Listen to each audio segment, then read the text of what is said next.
Spicy! Pellet gun is better than airsoft. Mga boss, depende yan. Pwede, pero depende mga bossing. Pwede dahil mas mura nga yung mga pellet gun natin kesa sa mga airsoft gas type. Depende dahil yung mga airsoft gas type natin, mga boss, is sobrang solid niyan, no? Fully furnished, talagang parang totoo. And then running by gas type, mga bossing. Malaki talaga yung pinagkaiba nila. Pero yung kung sa ganda, mga boss, pwede na palag-palag na. Pero nga sabi ko nga sa inyo, yung mga gas type, mga boss, sobrang solid niyan, no? Hindi natin pwedeng i-compare talaga kung ano yung mas maganda eh. Dahil yung pellet gun and then yung airsoft gas type, mga bossing, may kanya-kanyang katangian yan. Katulad na itong ipapakita natin sa inyo. May bagong unit tayo dito, mga boss.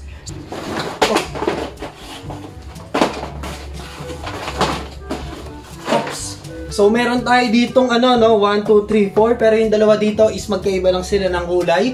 So, ito, box pa lang, panalo na, ang ganda. And then, meron tayong mga naka-brown box, mga bossing. So, meron tayo ditong G18 kung hindi ako nagkakamali. And then, 1911 na naka-brown box na talaga nga namang magugustuhan nyo ulit, mga boss. So, dagdag collection na naman, mga boss. So, ano pang hinihintay natin? Review na natin yan. Let's go!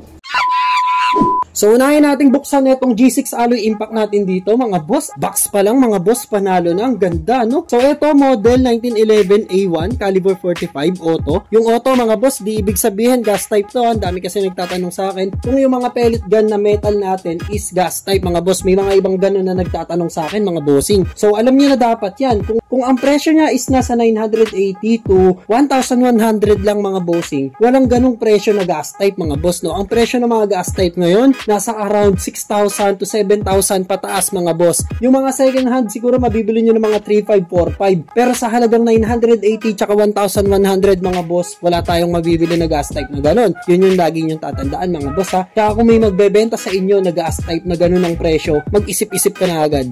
Baka maloko ka lang, mga bossing. So, pang 6mm na bala to, mga bossing. So, buksan na natin yan. Box pa lang, napakaganda na. So, kung tatanungin nyo kung full metal to, mga boss, etong hawak natin na 1911 ay na to, mga bossing, is hindi siya full metal, no, mga bossing. Ang metal dito, mga bossing, is yung top lang. Pagdating dito, ito yung metal dyan, mga boss. Pero pagdating dito sa pinaka body, mga bossing, hard plastic, ABS plastic yan, mga bossing. Kaya sobrang tibay din talaga. Yung magazine niya, mga boss, tingin ko is hard plastic din, mga bossing. Pero kung titignan nyo yung design, mga boss, di ba? Kung titignan nyo na pag ganyan, para siyang full metal din talaga eh. Pero yung bigat nun, mga boss, nung tunay, hindi kasing bigat nun, mga boss. Kasi yung mga tunay talagang solid na metal yun, mga bossing, talagang napakabigat nun. So, check natin kung alin yung part dito na plastic. So, eto, tuktukin natin ng piso. Eto, plastic to, mga bossing. Pagdating naman dito, mga boss, yan, ito yung part na metal, mga boss, kung naririnig nyo. Ayan, ito yung part na metal, ito yung part na plastic. And then, yung loob ng suksukan ng magazine, kung mapapansin nyo, hindi ata nasisilip dito. So, mas mabigat siya dahil meron pa siyang bakal dito na nakalagay. So, pampabigat din yun, mga bossing, para mas astig yung pellet gun natin. Pero itong part na to, mga boss, inuulit ko, ito yung part na metal, mga bossing. Metal alloy yan. Sa part ng handle, may naka-engrave dyan na Galaxy. And then, sa kabila din, meron namang G6 made in China. Dito naman sa may slide, meron dito naka-print na model 1911 A1 and then yung caliber 45 and RCT, mga boss. So, yung barrel niya is metal silver. Yan, metal yung barrel niya, mga boss, ha.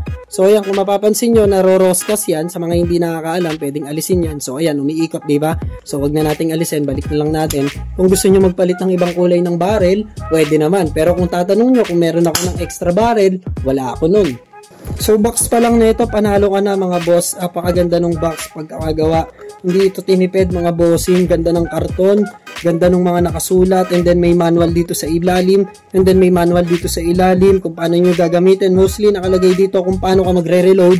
Dapat mag-iingat ka talaga. Do not shoot so humans and animals. Yun nga pala yung sinasabi ko sa inyo, mga bossing, ha. Meron kasi mga nagchat-chat sa akin sa natin, sa may Lazada natin, kung kaya daw bang mag-deads ng daga, kung kaya daw bang i-ano sa pusa, kung kaya daw bang i-ano sa aso. Mga boss, pag ganun yung tanong nyo sa akin, hindi ko kayo sasagutin ng oo talaga dahil ako sa sarili ko, mga bossing, ayokong ipanakit sa mga hayop, mga bossing, gat maaari. Hindi advisable, mga boss, na sabihin ko sa inyo na pwede nyo ipambaril sa ganito sa ganyan. Wag po. po. So, ang tamang laro lang mga bossing is pwede kayong mag-target shooting, pwede kayong mag-target ng kung ano-ano, pero wag sa may mga buhay, no? Wag sa may aso, sa pusa, lalong-lalo na sa tao.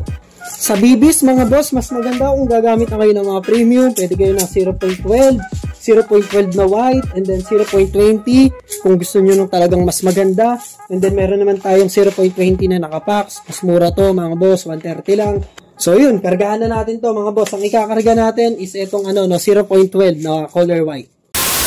Ito namang mga naka-brown box natin mga boss. Ito 1911 mga bossing, ordinary. Hindi siya full metal, hindi rin siya half metal. Full hard plastic mga boss. Pero ang inagandahan yan, nakaset yan. Meron na siyang 0.20 grams na kasama and then naka-box na din. At kung makikita nyo yung 1911 natin, ang ganda ng pagkaka-color silver na ito mga boss. So ito yung silver natin dito mga boss. Wala siyang safety na kahit na ano. And then hindi na move yung hammer niya. Pero meron pala siya ditong lock. Sorry, meron pala siyang lock dito.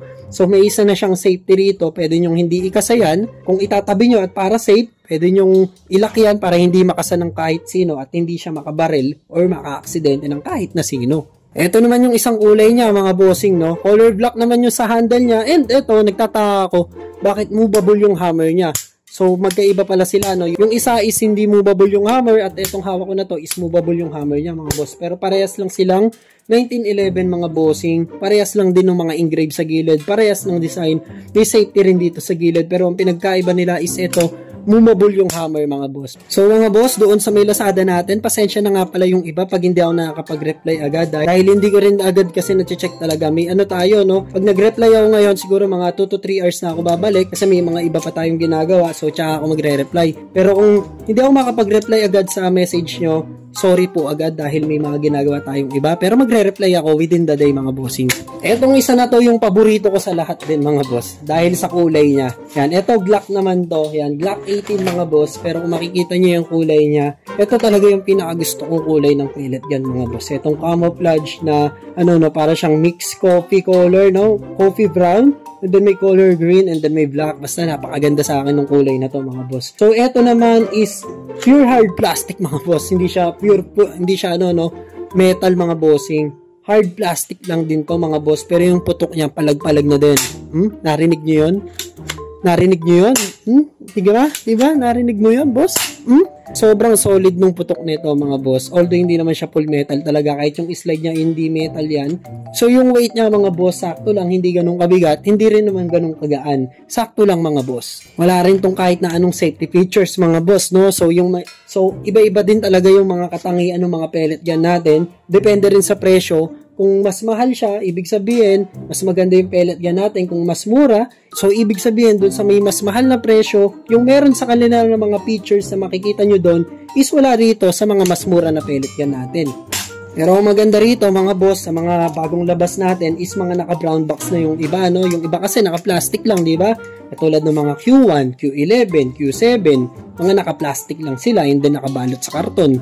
Pero mga boss, yung mga features ng mga yon is talagang napaka-solid. Yung Q1, merong auto-lock. Q11, may auto-lock.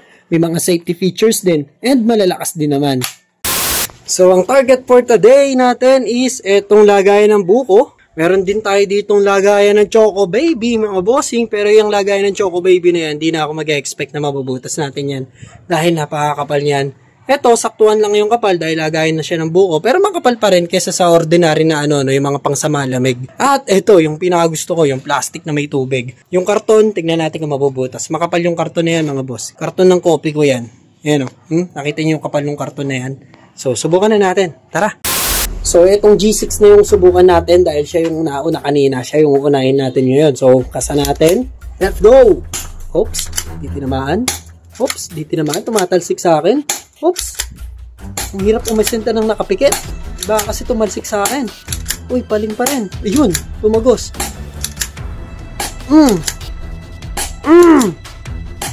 Tumagos. Doon naman sa isa. Ayun, hindi tumagos. Wow, shit. So, eto, napaikot lang natin siya. Hindi nabutas. Pero eto, natagos mga boss. Yan yung tama nyo. So, durug-durug yung plastic niyan. Dito mamaya natin susubukan sa plastic kung kayang butasin yan. Pang pinali to mga boss. So, yan. Nagdagdag pa ako ng isang target. Metal paring yan mga boss. Di mabubutas yan pero tingnan natin kung mapapatumba. Kasi bakal yan eh. So, pangalawa, itong 1911 na hindi movable yung hammer. So, 3, 2, 1. Let's go. Tumagos. Oops. Opya. Opya. Opya. Ano ba yan? Laki-laki na ng target. Di ko pa masapul. Yun. Yun oh. Ay! Tinamaan ko yung tubig! No! Pang pinali pa natin yan eh. Sige, tadtarin na natin. Yan, mga bossing tumatagos doon sa may tubig. Yan, nakikita nyo. Yan, itong G18. So, ito naman yung isa. Yun, tumagos din. Tumagos din. Tumagos din. Tagus-tagusan pa. Yung isa naman. Oh, naubusan na. Yung isa naman. Ito. So, ito, mabilisan lang na. Mabilisan lang na. Yan. Ayan. Ayan na. So, ayan mga boss, ito pang pinali to dapat, nabutas agad. Kung mapapansin nyo, ayan, plastic yan mga boss. Walang pinagkaiba to sa lobo mga bossing pag may tubig sa loob. So, kaya niyang butasin yan. Ito naman yan, ito nadurog mga boss. Oh. Tapos, uy, may tama rin yung pinatakip. Iba yung kapal ng takip nito mga boss eh. Kaysa dito sa may plastic sa baba. Iba yung kapal nito pero, yan oh, may tama siya dyan oh.